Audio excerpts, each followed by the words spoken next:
Hi, Jeff the Orf here, the old retired fella, with stories to tell. Today's story is about the Bermuda Triangle, something I learned about in elementary school. The One of the Bermuda stories about Triangle, a mysterious region in the Atlantic Ocean, where ships and planes are said to vanish without a trace. Some blame violent storms, others magnetic anomalies, and a few whisper about extraterrestrial activity. Despite countless theories, the Bermuda Triangle remains one of the world's greatest unsolved mysteries. one of the stories about the Bermuda Triangle was a group of test pilots that were flying out of Fort Lauderdale. They were in 5 planes. There was 14 of them, and they were bombers that they were going out on a training mission. Well, they had communication issues. They were calling back. Their compasses were spinning. They got lost. They didn't know where they were at. They kept calling for help. And then all of a sudden, they all disappeared. And no trace was ever found. None of the planes were ever been found or the people. They sent another plane with like 13 people on board to search for them. That plane disappeared, never to be heard from again. Something's wrong. We don't know where we are. We can't find the land. Everything looks strange. Those chilling words crackled through the radio on December 5th, 1945. 5 TBM Avenger torpedo bombers, known as Flight 19, had taken off from the U.S. Naval Air Station in Fort Lauderdale, Florida, on what was supposed to be a routine training mission. The weather was calm. The crew were all experienced Navy pilots.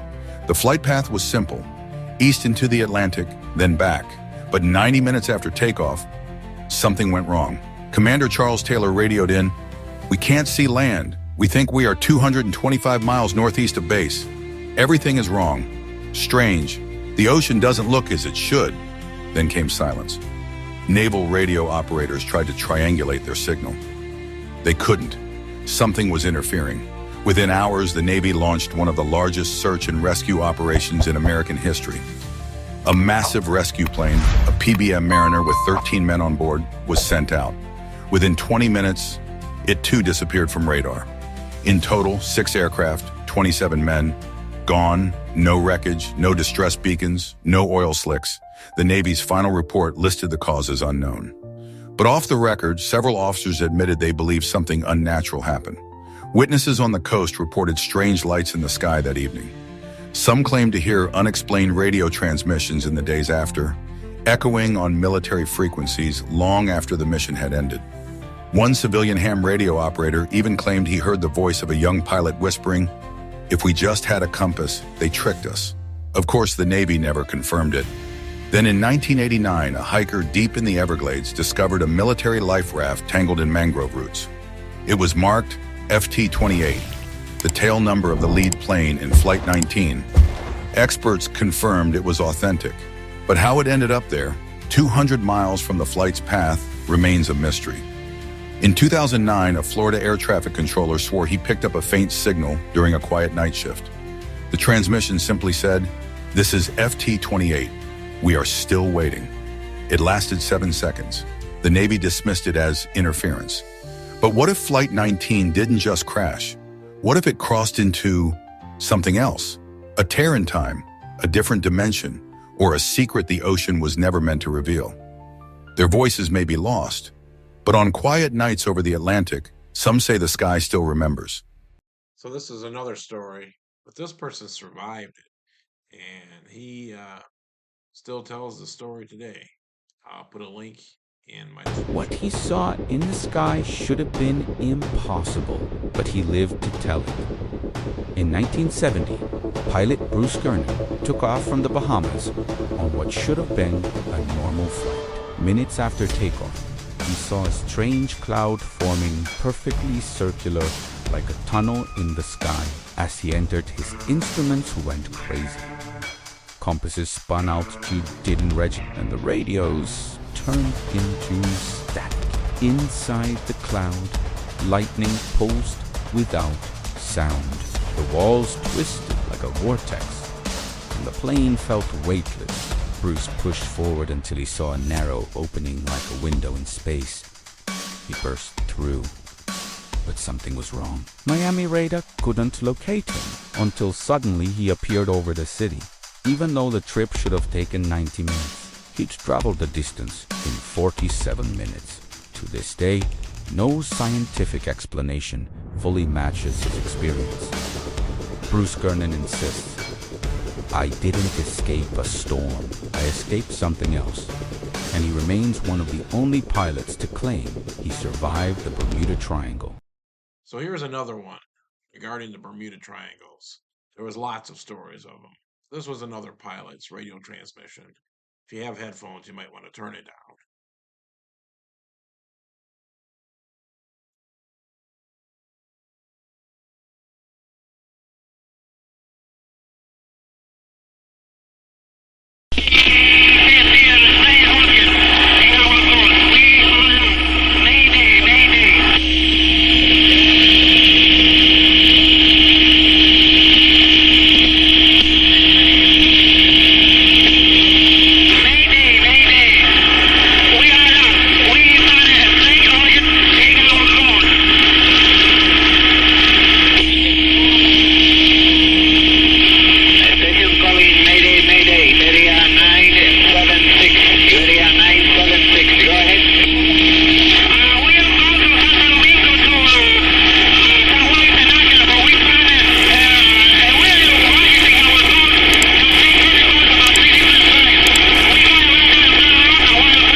That was the last time that that flight was ever heard from or seen again.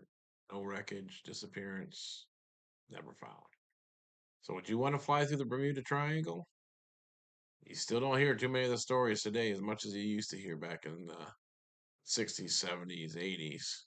But they are still having disappearances today in the Bermuda Triangle, just off of Florida's coast.